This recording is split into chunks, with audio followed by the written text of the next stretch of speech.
You can feel it. It's fall in Mercer County. The air's cooler, the hoodies are out, and the Moose is the spot right now.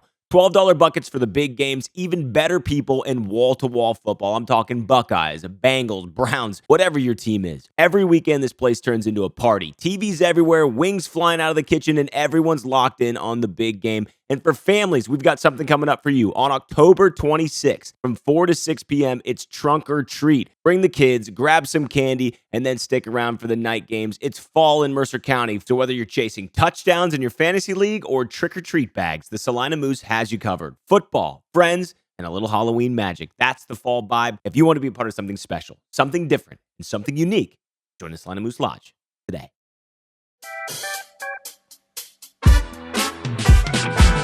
Hello, and welcome to the Two Dads Podcast, episode number 36. To my left, Slick Willie.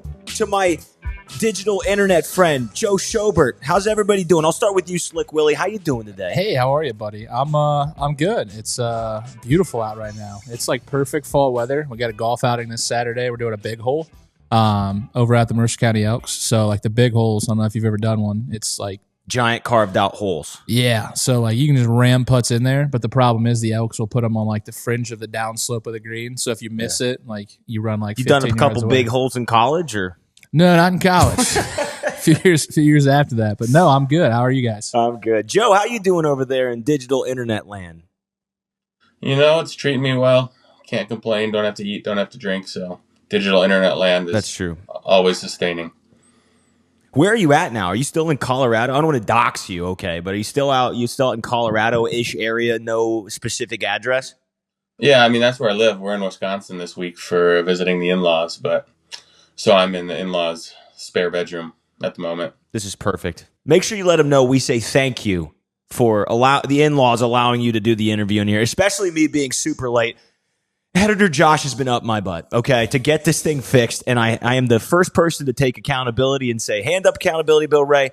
I didn't fix the audio issues until about 10 minutes before Joe came on, but good news is we're friends. How you been? I feel like I haven't chatted you with in a little. Bill, this is Joe Schobert. Joe Schobert, meet Bill. Oddly enough, Joe and I have played video games for several years now. I've met in person and stuff. How have you been since we last spoke? Like, what have you been up to since we chatted? A lot of golf, a lot of fishing out in Colorado, a lot of skiing. You know, just hanging out. Haven't been a whole lot of important stuff, so that's about it. Have you been gaming at all?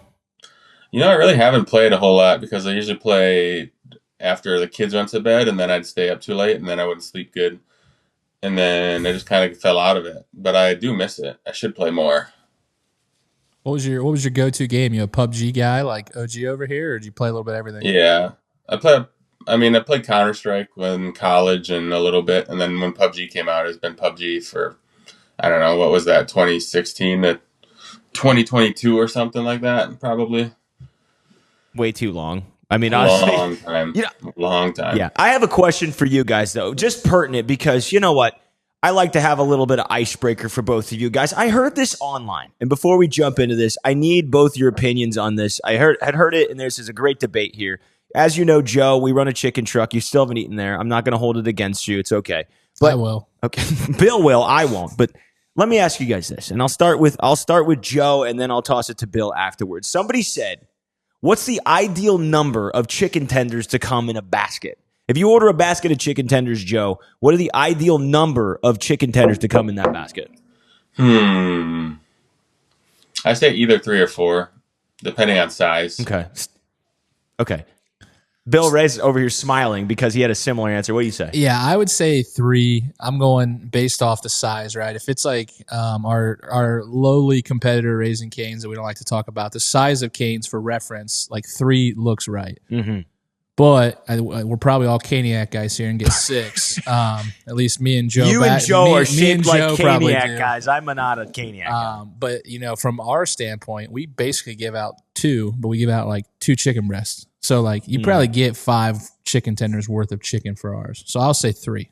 Okay, 3 is a good answer. I was at 5, but I also that's like a big basket. That's like a Caniac, though. Yeah, you know what I mean? That's a lot of food. That's a lot of food. Joe says 3 or 4. You say 3. I say 5, but I think I'm The big guys in the room telling me I'm a little too high might be the great debate. But we're excited to have you, Joe. Let me jump into this real quick before we have a few more questions for you, Mr. Schobert. Can you tell Bill I'm actually good at video games? I had that as a note, or is that something that you can or can't say on the air? I mean, I remember doing a lot of carrying myself, but So All the right. back issue that you created with him carrying you video games, Yeah, did not that's why I don't play do football well for him anymore. in training. Exactly. So you rate him out in the NFL. Man. Exactly. To be fair, I met him when he was at the Titans at the near tail end of it all, and in fact, I think the time that we went to dinner, he's like, "Yeah, I think I'm good." So I don't know if it was me or somebody else. It was still Steelers days. That's true. I have a helmet. You're right. I have a helmet signed by that. I also have one question real quick. Before I jump into this, I don't want to get too ahead of myself. I have a magic ball that I want to throw your way, Mr. Schobert. Beautiful enough. Troy Holman messaged me when we put a picture of you on our Instagram. Now, you don't know Troy, but Troy's a nice guy. You know what he said to me? He said, "Can you reach into the magic ball of Joe Schobert and ask him a question?" Is that okay with you, Joe? Can I ask you a question off the record? Go for it. I don't know if it's off And the for record. the It's not a record. podcast. But yeah, go for it. The Holman boys are massive Browns fans. Massive Browns fans. Massive. One of the biggest in the area. So I want to put that on record for Troy and the Holman boys. Troy and the Holman boys say, "Dear Mr. Schobert, will the Browns ever be good again, or am I just going to be miserable for the next 50 years?" It's a good question. I think they'll be good again. All right, that's for you, Troy. So anyway, for those that are listening, if you haven't heard our little small talk, we are sitting down with Joe Schobert. He's a good friend of mine, and I'm excited to have him. But before we get there, let's give you guys a little insight into today. Before the Pro Bowl, before the contract, before the Browns, Joe Schobert was just a kid from Waukesha, Wisconsin. No stars, no hype, just work. He wasn't supposed to make it, too small, too overlooked, but a walk-on became a captain, a Big Ten star, and an NFL Pro Bowler. This just isn't just about football. It's about what it takes to get there, the grind, the doubt, and showing up every single day when no one's watching. Today, we sit down with former Browns linebacker Joe Schobert to talk ethic, mindset, and what it really means to earn it. So welcome, Joe. Oh, that's not the one I want. What's the clap one? You get so upset with the magic ball. Hey! Thank you so much. No, Joe, thank you so much, though. Joe's a friend of mine. We played games for a long time. I'm excited to introduce you to Bill, and I really appreciate your time coming on here. So we're really excited. Bill, why don't you kick us off? We've got a list of questions we want to ask Joe. Bill Ray has been doing an exceptional job of asking questions as of late. I've been very proud. Joe, Bill, take it away, Bill. I am going to ask you a question after one plug I have. We have a local insurance company, Loigers Insurance. So anybody in the local area that is listening to this, shout out Loigers Insurance. They are doing a toy drive, and this will run from now until December 5th, donating any sort of toys for the toy drive for them. So you can drop it off at any of their local locations. It's obviously a nonprofit. They've got a location in Maria Stein, St. Mary's, Sydney, and Salina. So take a little bit of your money, go out, buy some gifts for some kids, and help Loigers Insurance with the toy drive. Speaking of kids, though, I promised Riker I would do this. I'm sorry for those listeners who are like, man, this guy's got ADHD. Well, welcome to the Two Dads Podcast, episode number 36. You must strap in. Riker is Bill's son. He wanted me to ask you two questions before we jump into the podcast. I can only imagine. Number this. one, Riker wants to know how many blocks you got. Like in the NFL, just how many blocks? You've ever blocked a field goal? I didn't block anything. You ever block anything? No blocks. Nope, zero blocks. Okay. Second question from Riker. A real barn burner coming up. You ready? Yeah. How old are you? Hard-hitting questions from an 8-year-old. You know, I think I'm 31. So Riker can write that down. How does that make you feel, Bill? This mountain of a man's 31. I just turned 36. I'm 33, Oh, and you've been God. to the NFL and done retired before I hit my peak in my my professional career. So I turned down a kudos Bull to Seaman you. empire to be here. Yeah, And look I mean, where my we're wife at. has Okay. some friends. My wife has some friends who are going to be doctors, and they just started residency. And I like to tell them, you know, I left school, had a career, retired, and then they just are residents this year. So the They long don't even haul pay for their them. loans off by the time that you're on your second retirement. Yeah, Start us off, exactly. Bill. We have great questions for Joe here today. I'm gonna go just because you said something off the top of your head. We got some questions that we usually write down here, but I love that you love to golf. So I'm gonna ask you two hard hitting questions. We had Craig Stammen on. He played for the Padres and Nationals a while back. He talked about some really cool golf courses that he got to golf. So one, what's your brand of choice? Because I know that's a golfer's question. And two, what is the top or maybe top couple courses you've got to play? I'm sure you have some cool connections through the league. Yeah. Well, I don't really have a brand of choice, I'd say.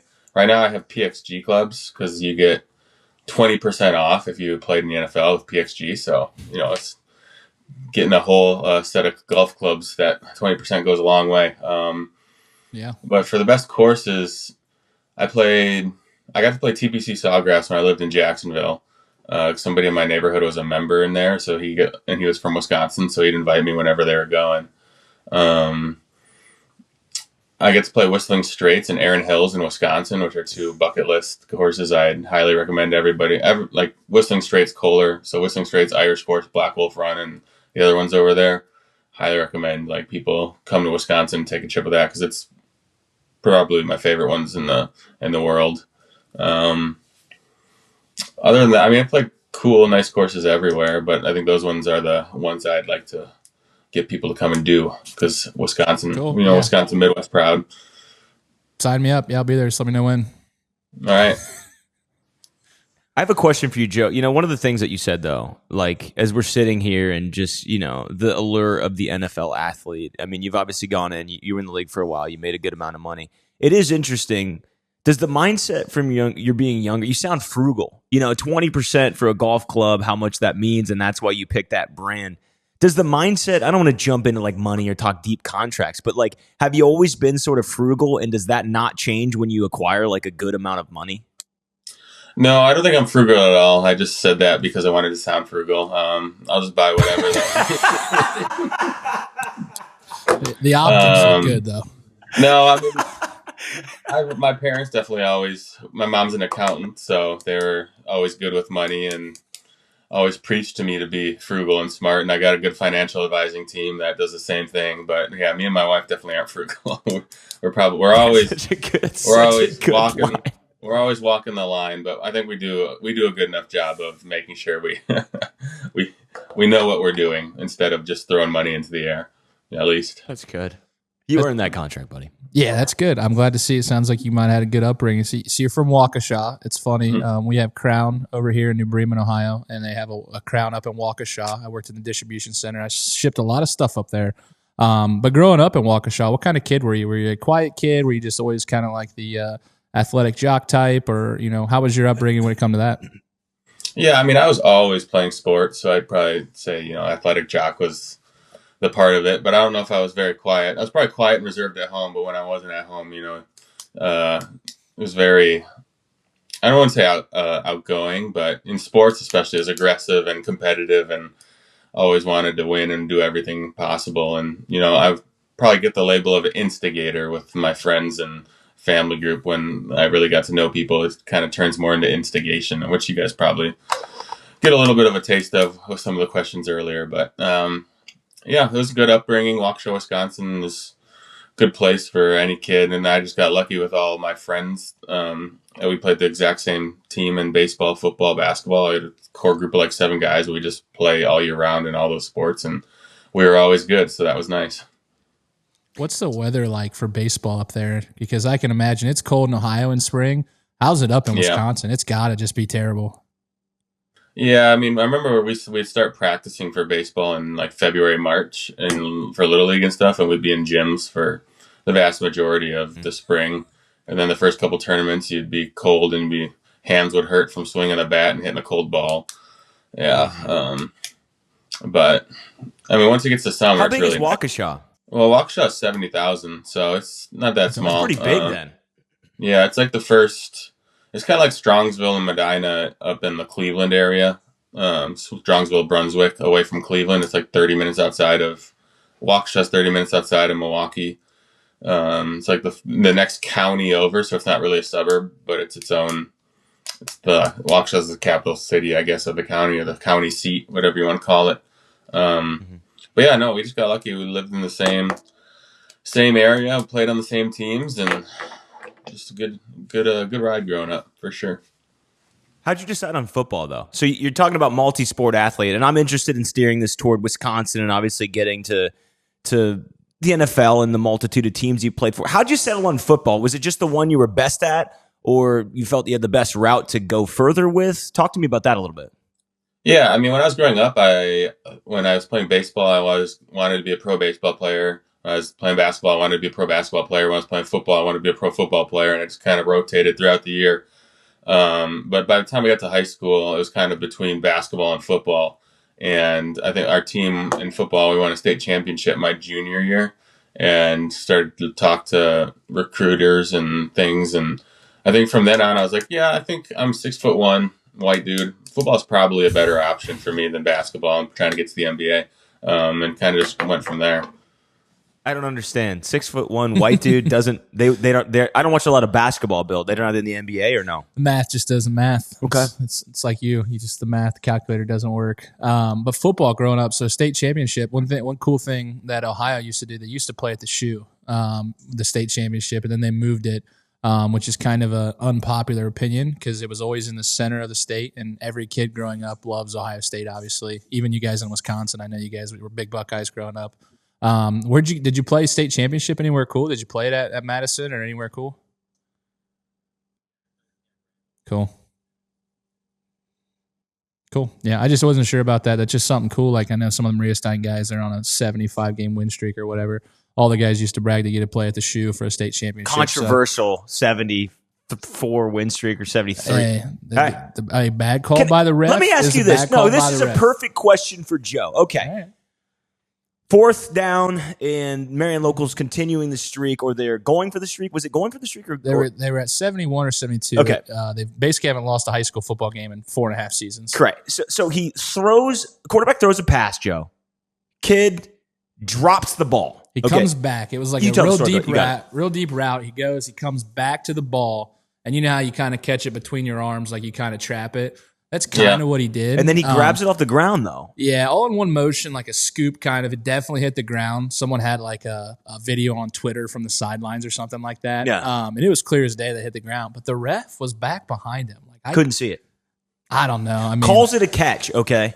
My point being is there's a lot of banter from non-Marion local people. So people in somewhat in Mercer County who are just kind of being a little butthurt, and then people from outside the county that say, this kid should have told the refs that he didn't catch it. Do you agree with that type of mentality? Is honesty the best policy here, or is it just you're out there to win the game, and if the ref's not going to call it, the ref's not going to call it?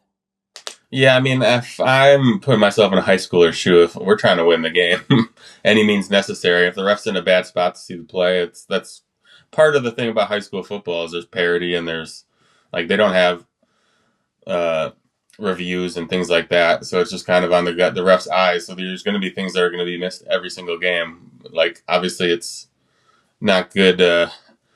It's not good when you get all the phones and the sidelines if you see big old missed calls like that, but it's part of the game. And I mean, if it was me, I'd be like, no, got away with one there for sure.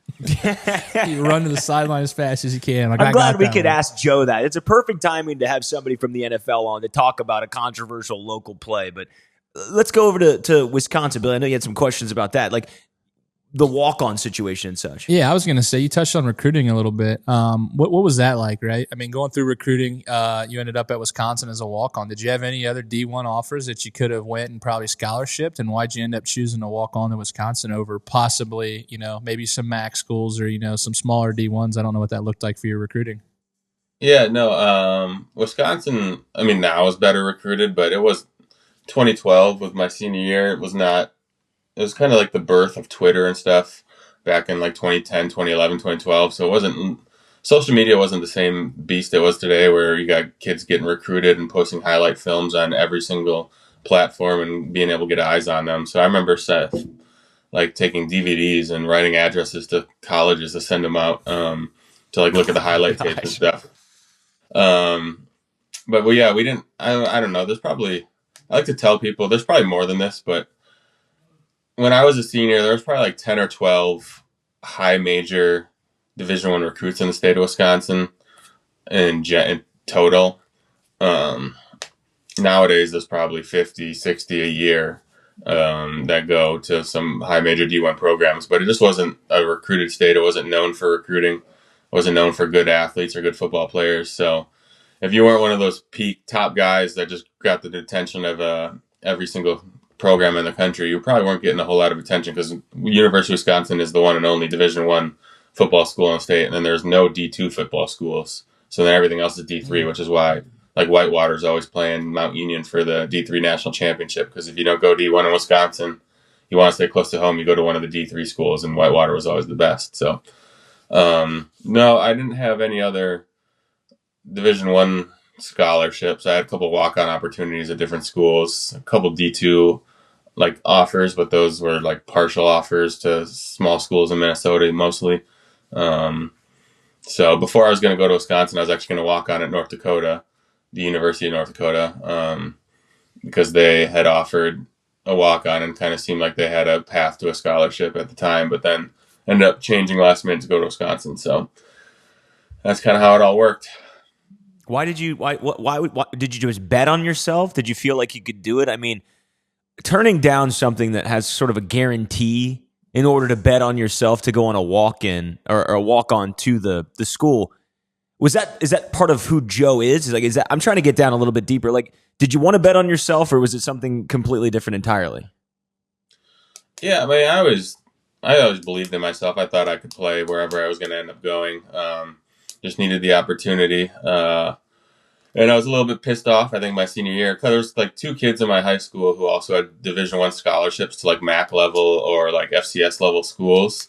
And I was like, I'm way better than these guys on the football field. Like, I should have a scholarship, or at least to one of those schools that they're going to. I play on the same football team for the last 4 years, we would know. But so I just kind of lit a fire, and I always believed in myself. I knew wherever I got to, I'd be able to.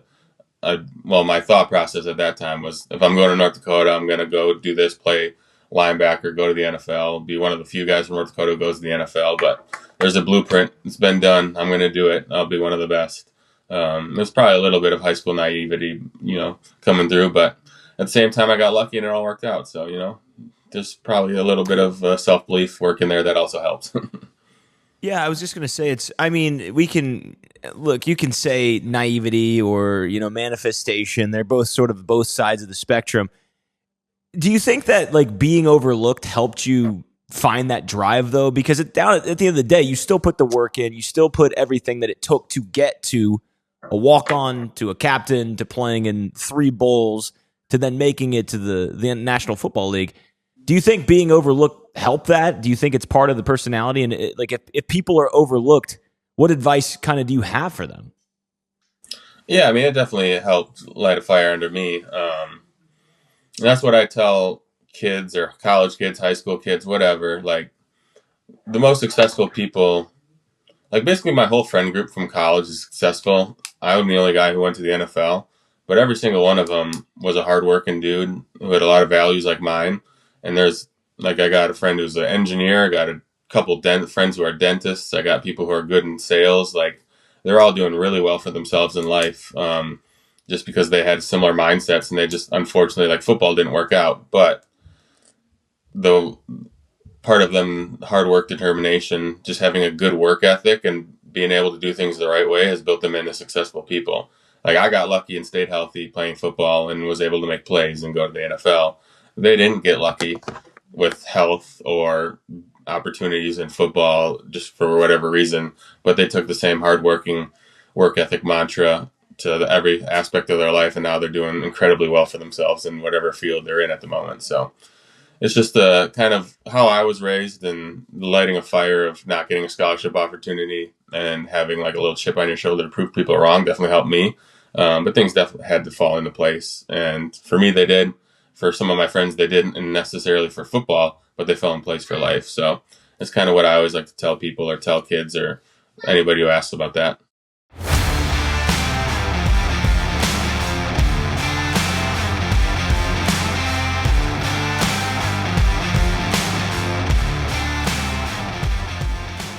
Hey, Mercer County. Yeah, I'm talking to you. MMA is coming to our small town, and it's bigger than ever. On Saturday, October 25th, MMA takes over the Shipyard Sports and Event Center in Salina for an unforgettable night of fights, food, and fun. This might be the closest you can get to experiencing what it's like watching it live on TV. Tickets are available now at shipyardohio.com. Grab yours before they're gone. Doors open at 5, first fight at 6, free parking, and a night that'll have the whole county talking. Don't miss it. Don't be the one left at home. Shipyard Showdown, Saturday, October 25th at the Shipyard in Salina. Head over to shipyardohio.com now and get your tickets. Helping out people, putting an opportunity to spotlight them has been huge for me from a mental standpoint. So I guess throwing it over to you, you have probably a bigger platform and opportunity to help out in the community. What are some of the enjoyments you've gotten out of, your ability in the NFL to help, I'm sure you did some kids organizations and stuff like that. What does that look like from a professional athlete and a guy of your stature to give back to the community? Yeah, I mean, the good thing about the NFL is that it's a platform that gets probably some of the most eyes in the world on it on a weekly basis. And just being involved in that and having the shield be behind you from that aspect can get you in a lot of doors, and especially like make kids look up to you because you're their idols for because they look up to sports athletes, even though some of us aren't the best role models. But I always tried to be somebody who was a good role model. We'd go to children's hospitals pretty much weekly when we were in Cleveland.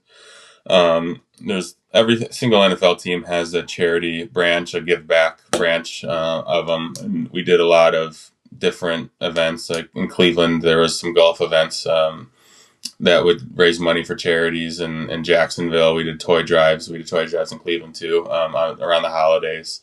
And just a bunch of other stuff. Now we're in Colorado. Me and my wife live, and she owns a dance studio, and we still try to, obviously a dance studio. We got lots of kids coming in. We're trying to teach them to be not just good dancers, but good people as well. And we try to do lots of community outreach events through that. And don't use the NFL brand as much in that anymore, but I take a lot of the lessons and a lot of the things I saw when volunteering for different things throughout the different teams that I was in to bring it to the dance studio, and we help the community out that way. And it's more fulfilling when people don't just like idolize you and you're just kind of doing it just because you want to, not because you feel like you have to because you're on a platform or whatever. But I've definitely learned a lot from my journey, and now we're doing stuff this day and age in the dance studio. That's really seems like it helps out at a more local level and just kind of feels a little bit better in my estimation, I'd say, I guess. I relate in a weird way, success being not just NFL. Now that's a high level of success for what your goals were, but it comes back to what are your goals, right? And that's sort of the perspective that you ask. And I know one of your goals you'd mentioned though was making it to the NFL. And I've always been curious. Everyone thinks draft day is Hollywood, right? But what goes through a player's mind when they're not sure if they'll be drafted? Were you sure you'd be drafted? Were you nervous? Did you want to go to Green Bay? Like, what were you feeling on that day? Yeah, I mean, my draft party was just at my parents' house. So it's not the green room kind of thing that you see on TV for the first couple rounds. What did your mom cook? I don't want to cut you off. What did your mom cook as you continue to go through this? Like, what did you eat? What did you have there at your green room party-ish? I don't remember what we had for dinner. I think we had a bunch of stuff. The typical party foods, all the chips and salsas and dips out on the table. And we might have ordered pizzas. I don't know what we served. I don't really remember. But I was pretty confident I was going to be drafted in the third or fourth round. And for the draft, the second day is rounds 2 and 3. And then third day is rounds 4 through 7. So we decided to have the party on the second day because if I did get drafted, you'd want people there. And if I didn't, then it would be the next day. We'd have a smaller party the next day, but it was just kind of like a celebration. And I definitely remember like when the Packers were coming up at like pick 104, 105, or like 90. It was like 94, 95, something in there. I was like, they should say this could be the one. They need an outside linebacker. It's one of their needs. I'm sitting here. And then they ended up drafting Schefter here, live with Joe Schobert still on the big board. They ended up drafting an outside linebacker I trained with in California named Kyler Fackrell in that spot. And then I was like, that could have been me. Why wasn't it me? But I ended up that night ended with not getting drafted, obviously. There was 98 picks the end of the third round was the 98th pick, and then the next day I got a call 10 minutes before the draft started from the Browns saying, "Hey, we're going to pick you with the first pick today." So nobody was even at my house at that point in time, and I was like, "Oh well, I was getting ready to sit around and wait today, but I guess I don't have to. I already know where I'm going." And then so I got to watch it on TV like 10 minutes later with like no one was coming, and then just basically the whole third day was just a celebration and seeing if any of my friends would get picked up or drafted anywhere else. So that's kind of how it went. It was a little bit anticlimactic, but it all worked out. What did you think when you heard the Browns call your name? I guess on TV, yes, but spoiler alert, 10 minutes prior, you got the call. I don't mean to say anything negative about the Cleveland fan base, but Cleveland wasn't exactly a contender per se. How did you feel when you got drafted by Cleveland? Were you excited just because you made the league? Like, what was going through your mind when the Cleveland Browns had selected you? Yeah, I mean, it's a realization of a lifelong dream at that point. So no matter where you're going, you're always going to be excited. You just need to get your foot in the door. Obviously, Cleveland's had some rough years at that point in time of leading into it.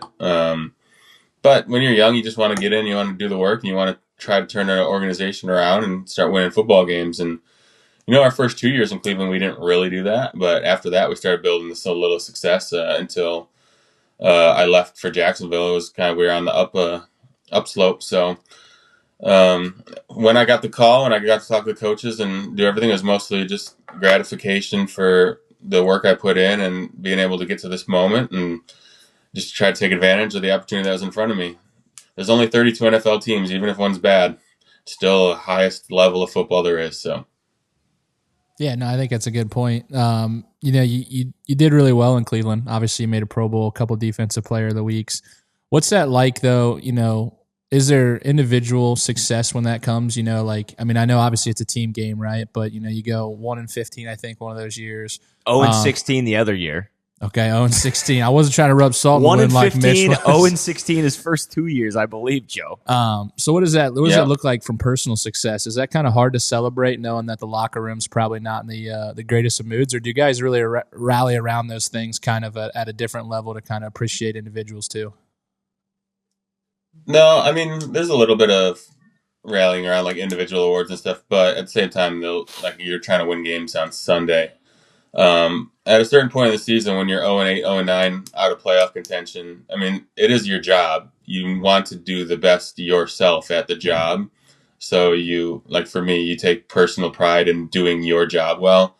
So it goes from like trying to win games, trying to make the playoffs, to not going to make the playoffs. So you want to stay healthy. You want to do your job well because you want to stick around the league as long as possible. If you just pack it in and you don't play well, the owners and coaches are going to just get rid of you and look for somebody who's going to do your job better because you're obviously a part of the problem if you're not producing. Another thing I like to tell people is the NFL stands for not for long when you're in it. So if you're not doing anything well, they're going to get you out the door and look for the next one, whether it's everybody besides the owners are not going to be around for long if you're not winning. So it's something that you have to take personal pride in, and you have to try to do your best to be successful and kind of worry about yourself in those losing team scenarios.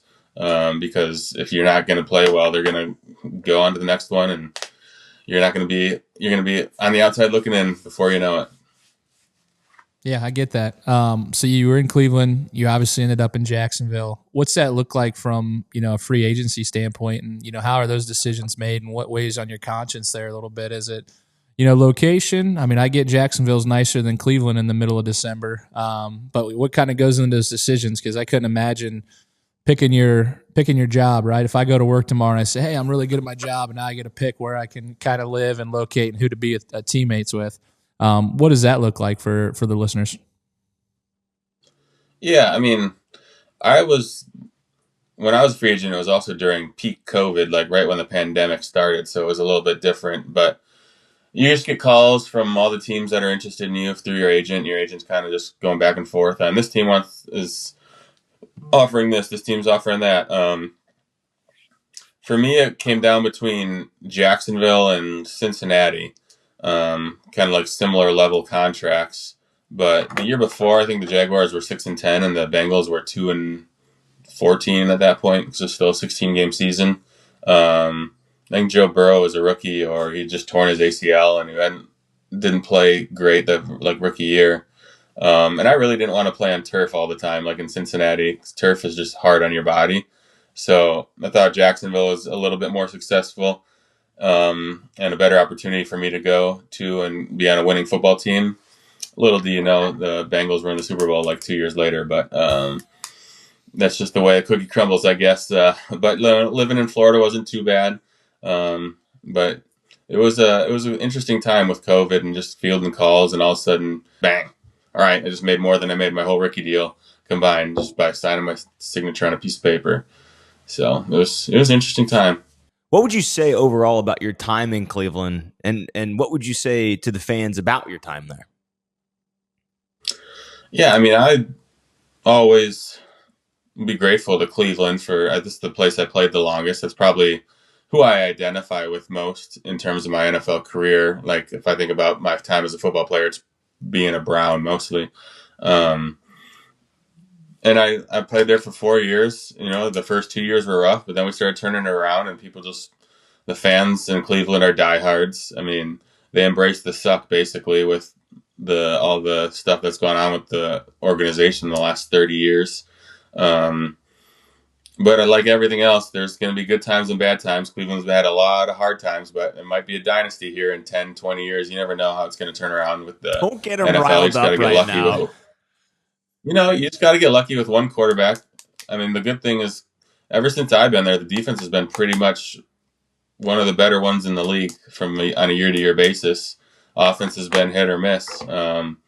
But when you get a good, serviceable quarterback in there, you see, you go to the playoffs. You beat the Steelers for the first time in however many years in Heinz Field that they did in 2021, I think, or 2020. And like I had friends from my Cleveland days. I had things I like to do. I would go play in basketball league on Monday nights. I had a lot of good times in Cleveland. Just not many of them were on the football field my first 2 years, but my second 2 years was much more enjoyable playing football there. I just never got offered a contract on my fourth year. There's a changing in general managers, a changing in coaching staff, so that kind of thing. I guess linebackers weren't a priority at that point, so just had to move on. So, yeah, I think you're right with the defense. I think that's a huge part of them now. I mean, that keeps you in games, right? It keeps you close enough in striking distance. I grew up watching the Saints, and the defense was lack thereof. So it took Drew Brees 55 points every time to keep us in the game. So, but a question, I remember the story a little bit.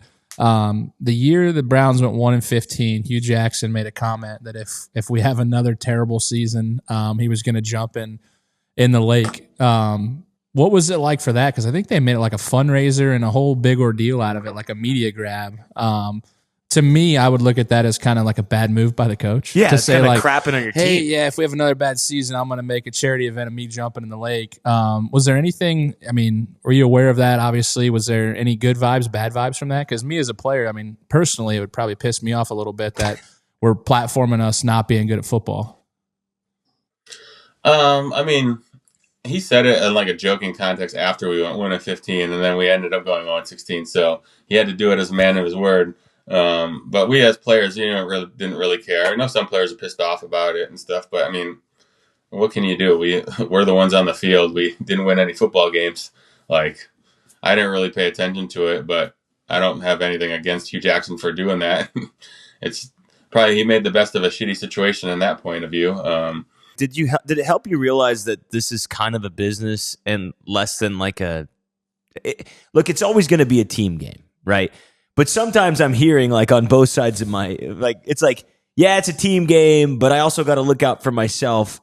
When you have a losing team, does it sort of ramp up the concept faster that this is truly a personal business as well as a team business?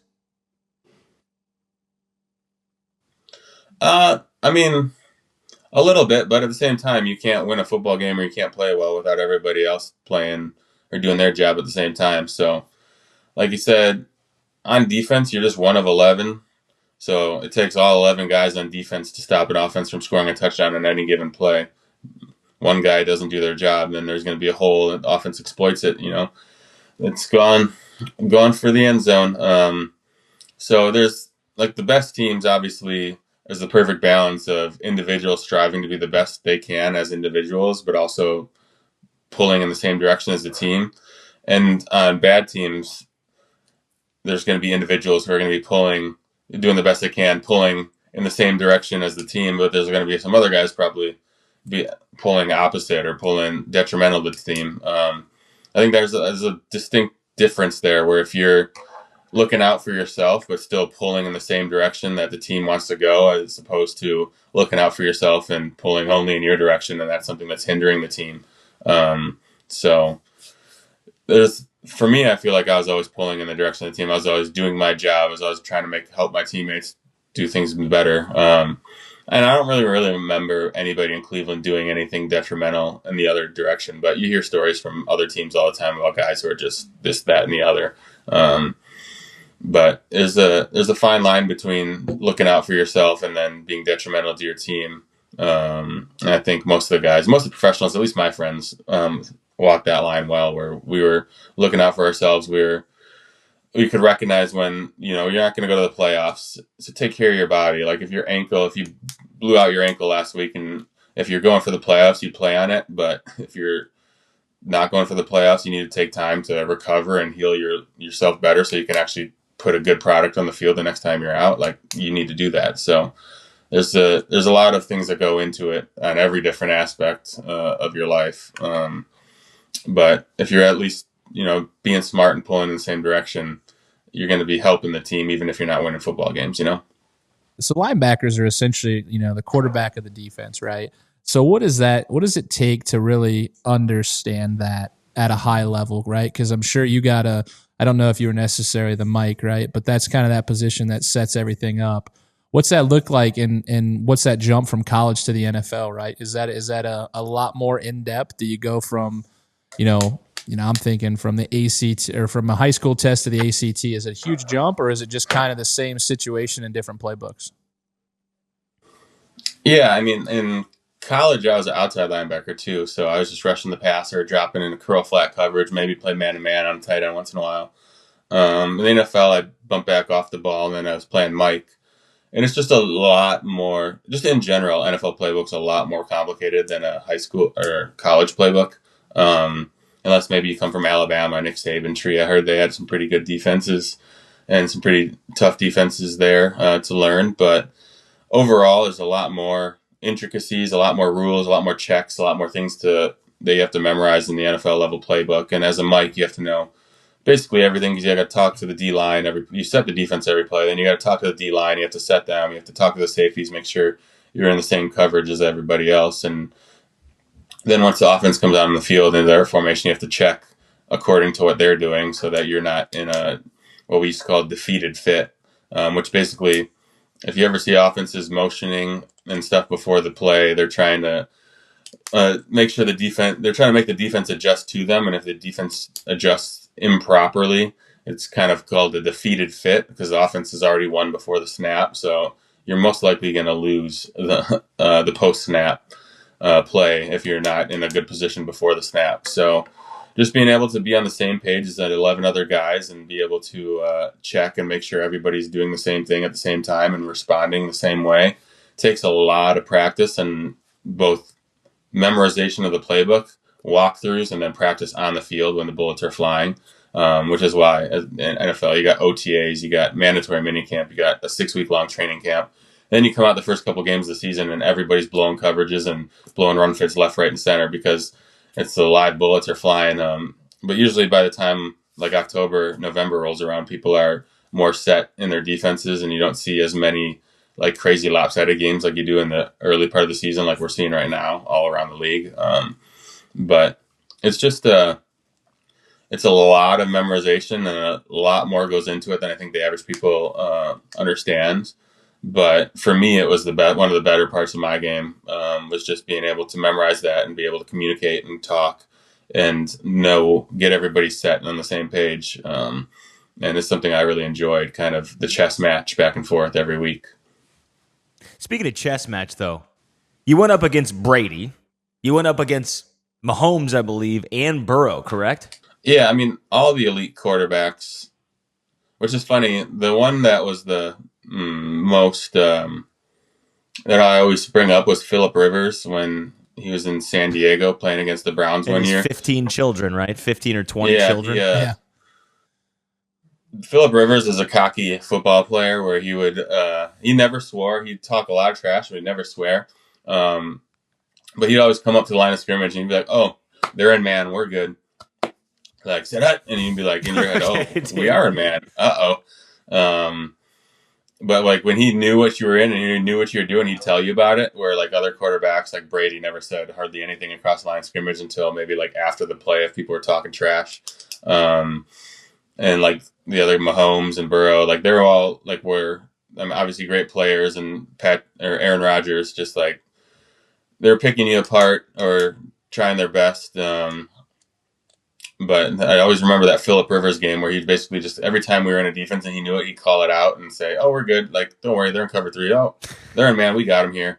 And but that's probably what all the other quarterbacks are thinking in their head. But Phillip Rivers just that one game decided to say it every single time he knew. So, but that's the chess match. That's like you're trying to disguise on defense. You're trying not to show what coverage, what you're in, and quarterbacks are just looking and trying to get every little advantage they are pre-snap, and that's where all that chess match and all that back and forth goes between coordinators, between offense and defense, between quarterbacks and safeties and linebackers. There's a lot of stuff going on pre-snap that determines the success of a play post-snap, and we're all trying to get a foot up on each other in that part of it, which is where the chess match stuff comes in at.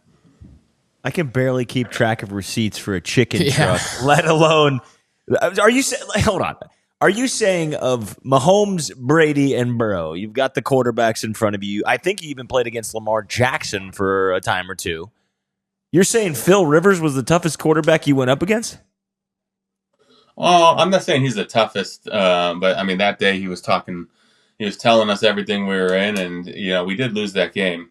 But we also played against Tom Brady when he came back from Deflategate, and they put 50 up on us in Cleveland. So I'm not necessarily saying Phillip Rivers is the toughest, but I just like to use that as an illustration of like the little chess match between. Who was the toughest then, Joe? Give us the toughest. Who was it? Number one toughest quarterback you ever went up against as a linebacker?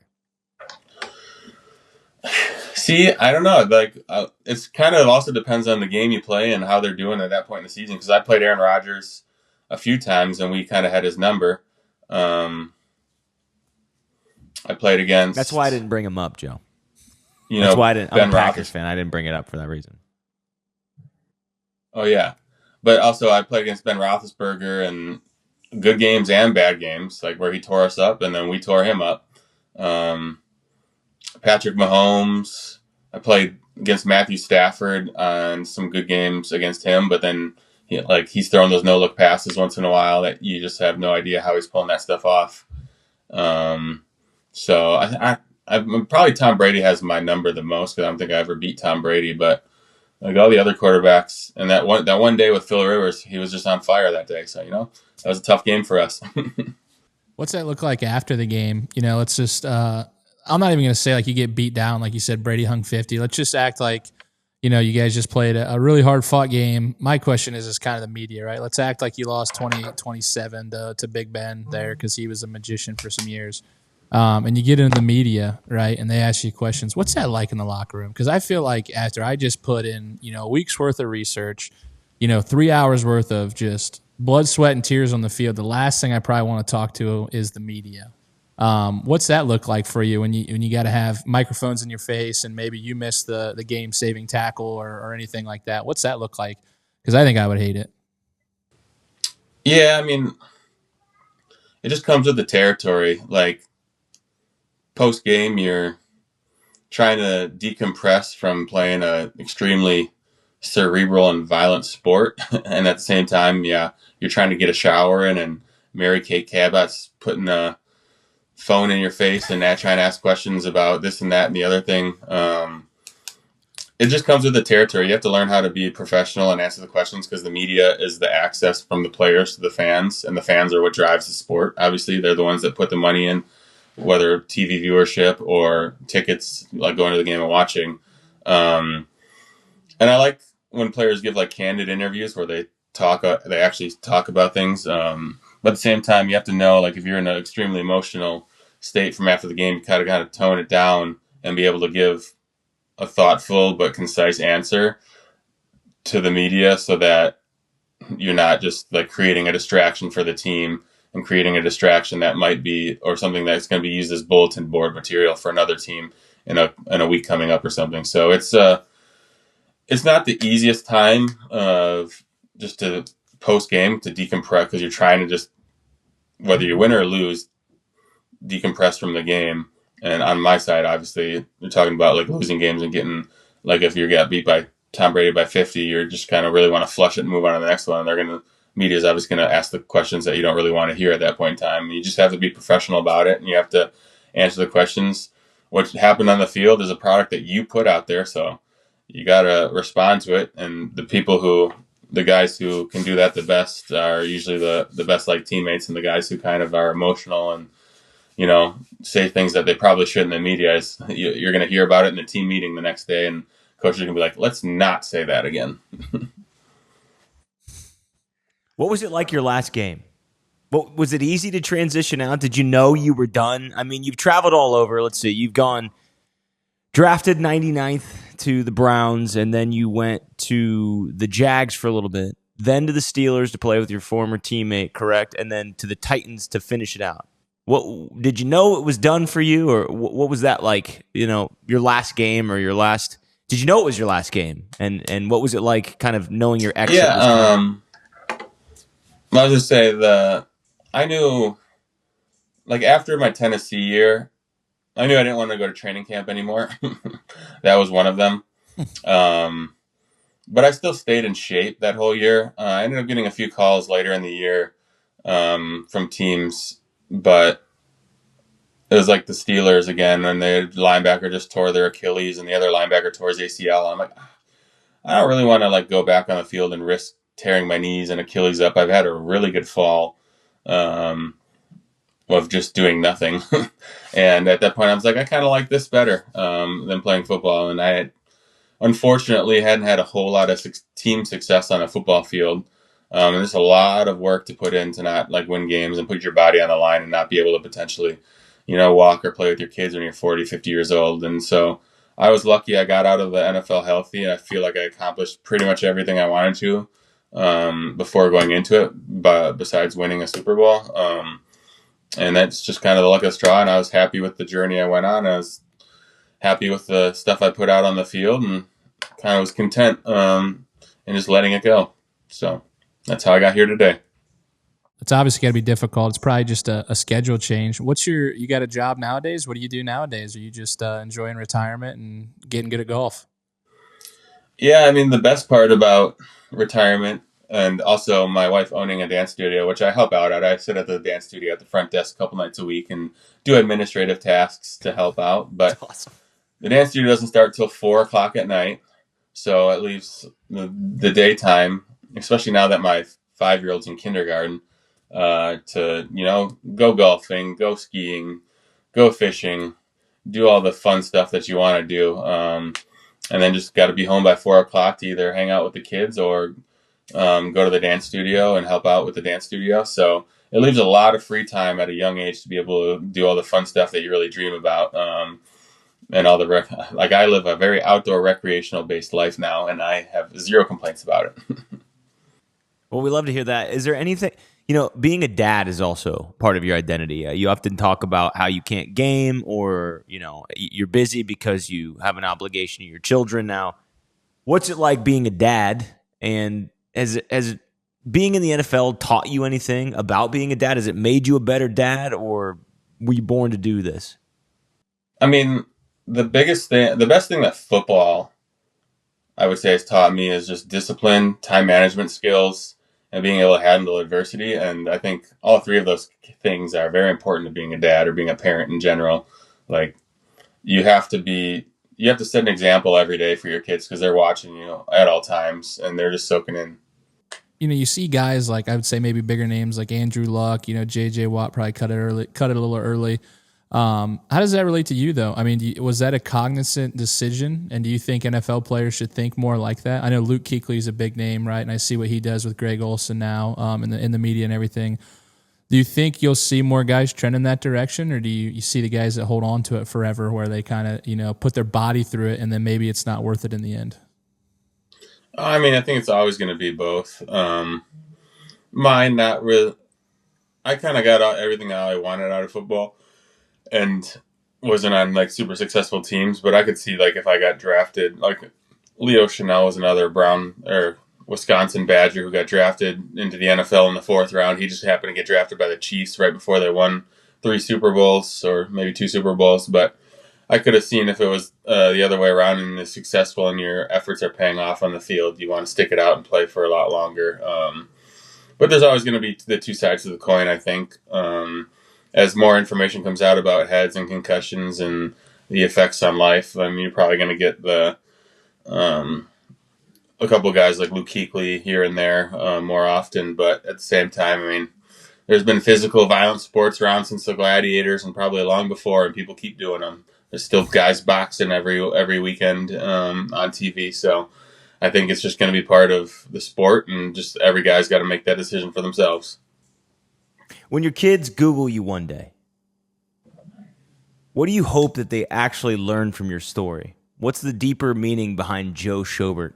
Not just the kid who walked on at Wisconsin or fought through adversity and when somebody told him they couldn't or wasn't drafted or approached the way he wanted. What's something when they Google you, or people who listen to this podcast, what's one key takeaway about you hope they learn from you? Yeah, well, I mean, I hope my kids listen to what I tell them and don't go to Google for for life advice. But I mean, I just hope they take a little bit of like perseverance, self-will, determination can get you a lot of places and can get you in a lot of doors that may seem closed. But if you go in and kick it, it might open up for you.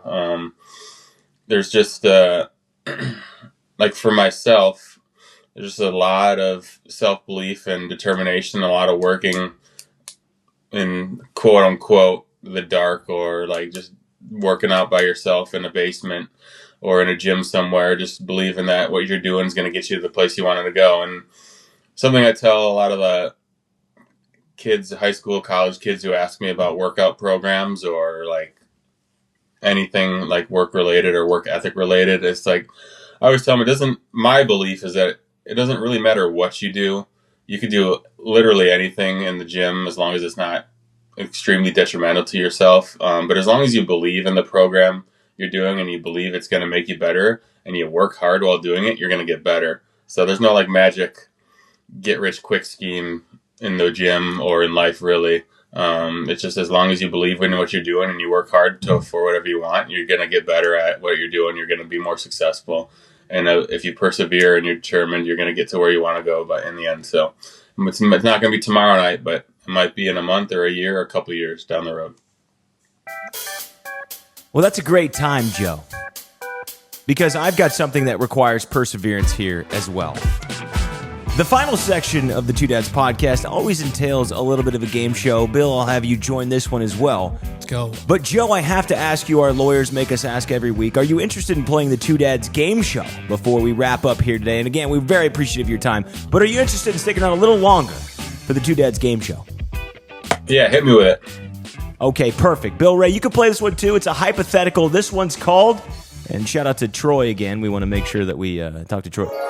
This one's called, Will the Browns ever stop being the Browns? Joe, it's time for a little game show we call Will the Browns Ever Stop Being the Browns? You've lived it. You've survived it. Now let's see if you can explain it. Bill Ray, you're a football fan. I'll have you in here. I'm going to ask you 12 rapid-fire questions about the Browns, about football, and you just give me your first answer that comes to mind. Bill Ray, you can play as well. Is that okay with you, Joe? Yeah, sounds good. Okay, perfect. Number one. I'll let Joe go first. Okay, and then Bill will go next. Perfect. Will the Browns ever have back-to-back winning seasons before we have self-automated cars? Don't we already have self-automated cars? Well, when everyone's driving them. Let's just say flying cars. Will the Browns have back-to-back winning seasons before we have flying cars? Yes, I would say so. Okay. I'm a Browns hater. It's public knowledge. I'm gonna have to say yes. The odds are in their favor. But it would have been quicker if you'd kept Baker, Browns fans. I'm sorry. Oh my gosh, here we go. Number 2, what's more unpredictable, a Cleveland quarterback or Lake Erie weather? Joe. I think they're both probably similar, on par for the last 20 years or so. I was going to agree. They're pretty predictable. Okay. Be honest. Did you ever walk into practice and think, we might actually be cursed? I think I've walked into the locker room after a tough loss, and I've thought that before. Bill, do you think the Browns are cursed?